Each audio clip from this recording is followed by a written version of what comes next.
Welcome to Bukidnon.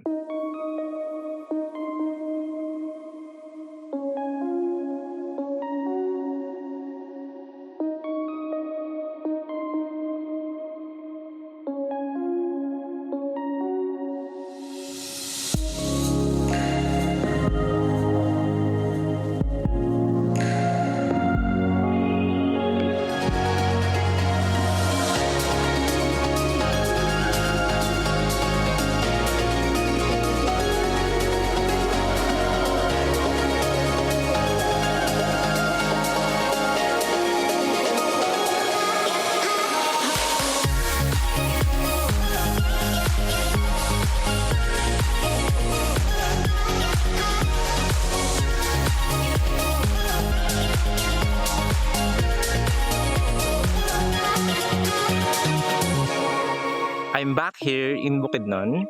This is actually my third time visiting this beautiful province, which probably says everything.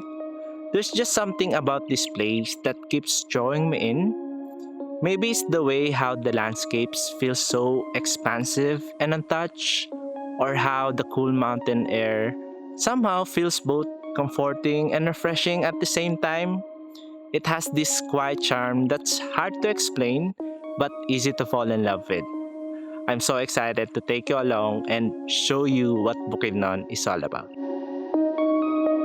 I'm currently staying at a very simple house here in Barangay Kibalabag, Malaybalay City, but the views are incredibly scenic, wide, open, and effortlessly calming. It's very much of an off-grid kind of lifestyle, quiet, cold, and peaceful in the best way. At night, the sky completely transforms. It gets so clear and full of stars, I even managed to capture a shot of the stunning Milky Way. I saw that the sky was clear and filled with stars, so I'm here outside trying to catch that beautiful Milky Way.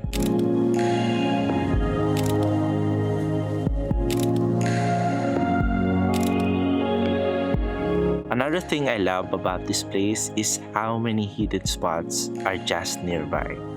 One day, I came across a river just right by the side of the road, and it was completely free to visit. The water was crystal clear, refreshingly cold, and the surroundings were nothing short of stunning. I also got to check out few cafes here, one of them being Kaamulan Ridge View Cafe, a cabin-inspired spot. The structure is beautifully designed with logs and stones, giving it a cozy, rustic feel. They serve good food, but the real highlight of the moment was the stunning view stretching out before me. One of my favorite places here in Bukidnon was Panimahawa Ridge, and there's no better time to be here than before dawn. As the sun rises, it paints the landscape with warm, golden glow. The ridge unfolds into a narrow trail that leads to a scenic spot, revealing a breathtaking panoramic view. It was effortlessly cinematic. Big thanks to my tour guide for capturing stunning drone shots.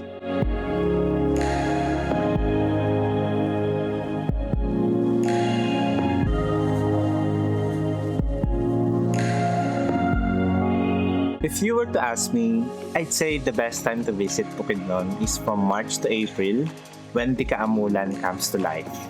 I was here during last year's Kaamulan, yet I still find myself excited to experience it all over again.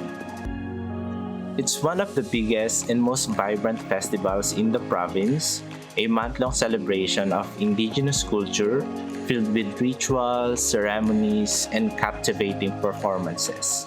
But beyond the festivities, it holds a deeper meaning as a sacred gathering that brings together 7 indigenous tribes of Bukidnon. During Kaamulan, Bazaars come alive for visitors to explore. Municipalities across Bukidnon also take part, proudly showcasing their local produce, unique products, and highlighting the province's abundant resources.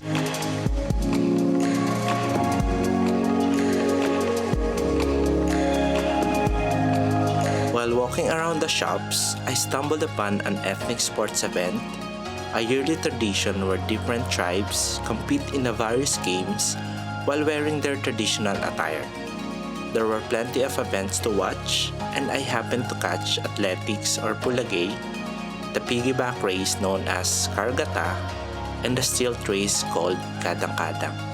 It was really exciting to watch, especially seeing how passionately they cheered for their teams. Even I got genuinely hyped up by the energy they gave to the crowd.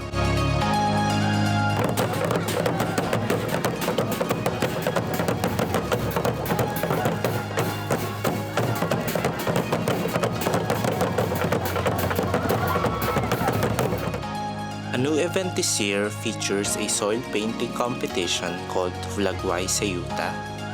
The theme of course centered on celebrating the 7 tribes. One of its most impressive aspects was the strict requirement to use only natural materials sourced within the province. And it was surprising to note that Bukidnon soil has 27 distinct color variations. These natural pigments transformed into these beautiful works of art. It was truly amazing.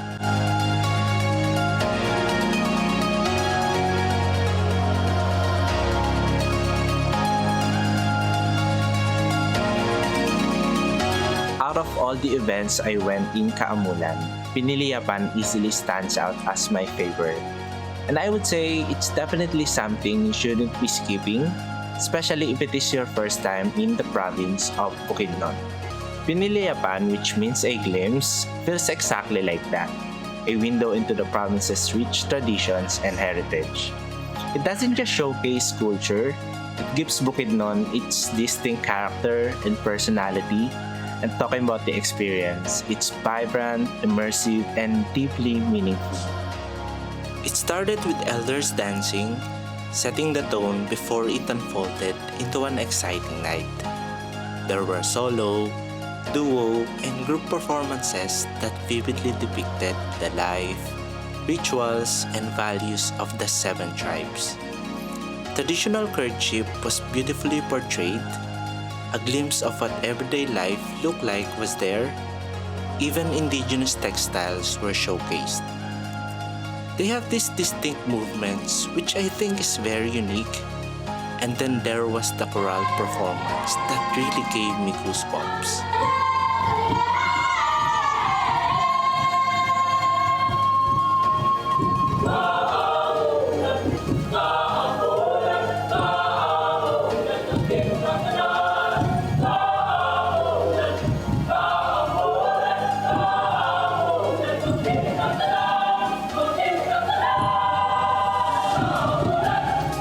What a night.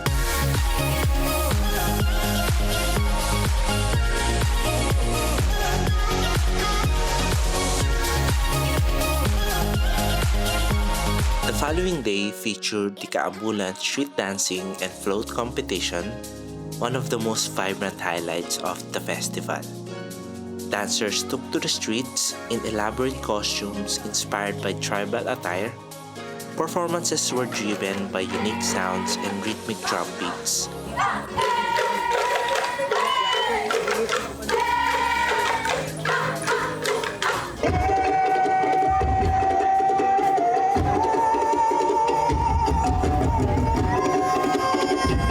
And the floats, truly breathtaking, grand, detailed, and beautifully crafted. Each one was a work of art. The creativity was undeniable because everything was spectacular.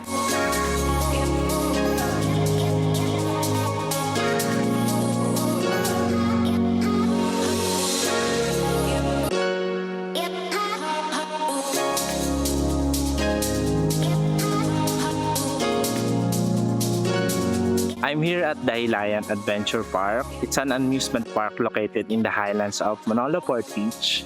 To be honest, I'm not really an adrenaline type of person, so I guess it's a mix of fear and excitement for me. But the place is so scenic, so I'd say it's still a win for me. For my very first ride, I went extreme and take on the zip lines.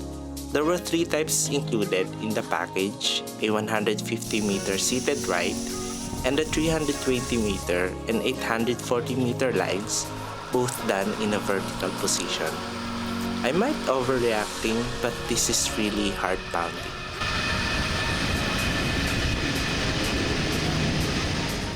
Then I tried the Python roller zip, which felt like a mix of a zip line and a roller coaster. It wasn't a smooth, steady ride. There were sudden dips, twists and turns, with speed changes that caught me off guard. It was wild, but it was fun.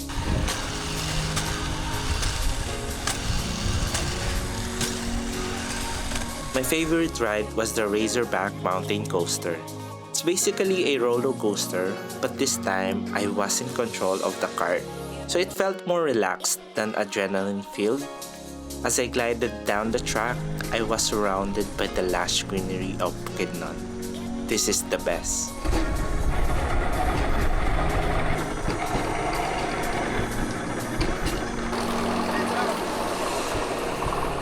Right after the finish line, there was a cafe, so I treated myself to some well-deserved snacks.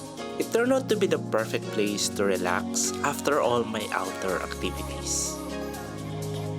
Speaking of treats, I went to Phillips to try their famous pineapple ice cream. Just one of the many pineapple products Bukidnon is known for. The province is home to the largest pineapple plantation in Asia, spanning around 26,000 hectares, most of which are managed by Del Monte, Philippines. As I roam around, I saw the colorful houses where the employees live. It just shows how the company really values its people. Pretty cool, honestly.